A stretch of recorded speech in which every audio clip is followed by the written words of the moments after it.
అందరి మన్ననలు పొందిన ఐఏఎస్ అధికారి నేడు పదవీ విరమణ చేయనున్నారు. ఎన్నికల సమయంలో ఎంతో మంది ఐఏఎస్, ఐపీఎస్ అధికారుల్ని మార్చినప్పటికీ ఎన్నికల కమిషన్ నమ్మకాన్ని పొందిన ఏకైక అధికారి మాజీ CS doctor KS Jawahar Reddy. కూటమి ప్రభుత్వం ఏర్పాటుతో జవహర్ రెడ్డి పదవి మారింది.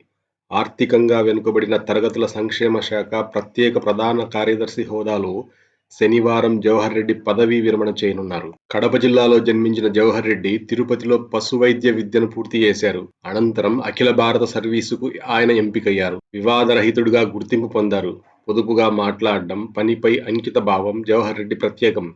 విభిన్న రాజకీయ దృక్పథాలున్న పాలకులతో కలిసి ఆయన పనిచేశారు. ఆయన వైఎస్ రాజశేఖర్ రెడ్డి, చంద్రబాబు నాయుడు, రోశయ్య, కిరణ్ కుమార్ రెడ్డి, నారా లోకేష్, వైఎస్ జగన్మోహన్ రెడ్డి లాంటి పరస్పర విభిన్న రాజకీయ ధోరణులు కలిగిన పాలకుల వద్ద కీలక బాధ్యతలు నిర్వహించడం జవహర్ రెడ్డికి చెల్లింది.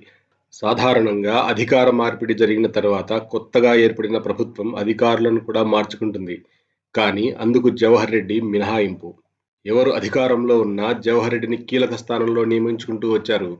దీనికి కారణం జవహర్ రెడ్డి నిబంధనలను అనుసరించి తన పని తాను చేసుకెళ్లటమే.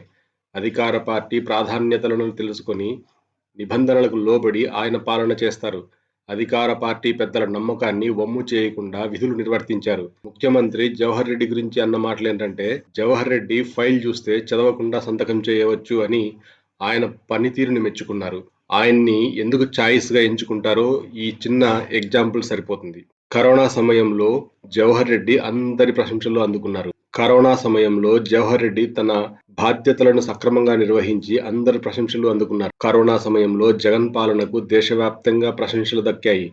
ఆ సమయంలో ఆరోగ్య శాఖ ముఖ్య కార్యదర్శిగా ఉన్న జవహర్ రెడ్డి అత్యంత ప్రతిభావంతంగా పనిచేశారు. ముఖ్యంగా పేదలకు అండగా ఉండటంలో ప్రభుత్వం విజయవంతమైంది. అందులో ముఖ్య కార్యదర్శి డాక్టర్ జవహర్ రెడ్డి పాత్ర కీలకం. అందుకే జవహర్ రెడ్డి టీటీడీ ఈవోగా పనిచేస్తున్నప్పుడు కూడా రెండోసారి కరోనా సమయంలో కమాండ్ కంట్రోల్ చైర్మన్గా జవహర్ని అప్పటి జగన్మోహన్ రెడ్డి ప్రభుత్వం నియమించింది. అంతేకాకుండా జవహర్ రెడ్డి టీటీడీ ఈవోగా కూడా చెరగని ముద్ర వేసుకున్నారు. టీటీడీ ఈవోగా మంచి పాత్ర పోషించిన ముఖ్యులలో జవహర్ రెడ్డి కూడా ఒకరు. కరోనా సమయంలో ఆయన ఈవోగా పనిచేశారు. పనిచేయటానికి పరిమితులున్నా కూడా ఆయన తీసుకున్న నిర్ణయాలు టీటీడీ చరిత్రలో చిరస్థాయిగా నిలిచిపోయాయి. విధి నిర్వహణలో చనిపోయిన ఉద్యోగుల వారసులకు నియామకాలు చేయటం అందులో ముఖ్యమైంది. సుదీర్ఘకాలం పాటు అపరిష్కృతంగా ఉన్న ఈ సమస్యను ఏకకాలంలో పరిష్కరించిన అధికారి జవహర్ రెడ్డి.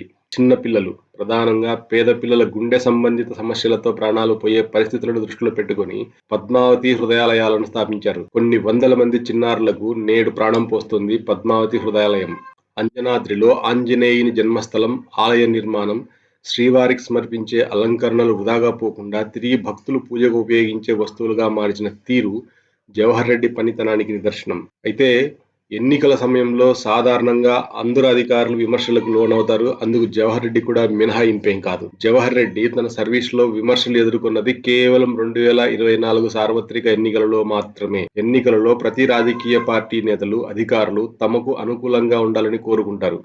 అందుకు భిన్నంగా ఉంటే రాజకీయ ముద్ర వేస్తారు. ఎన్నికల సమయంలో జవహర్ రెడ్డిపై విమర్శలు కూడా ఆ కోణంలోనే చూడాలి.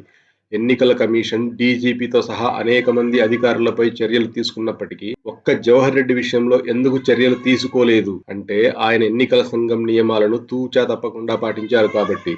ఎన్నికల సమయంలో కమిషన్ నిర్ణయాలను పాటిస్తారు తప్ప రాజకీయ పార్టీల కోరికలను తీర్చలేరు. ఏ పార్టీ అధికారంలో ఉన్నా వారి ప్రాధాన్యతలను, నిబంధనలకు లోబడి పాలన చేసి వారి మెప్పు పొందారు. That is Jawahar Reddy.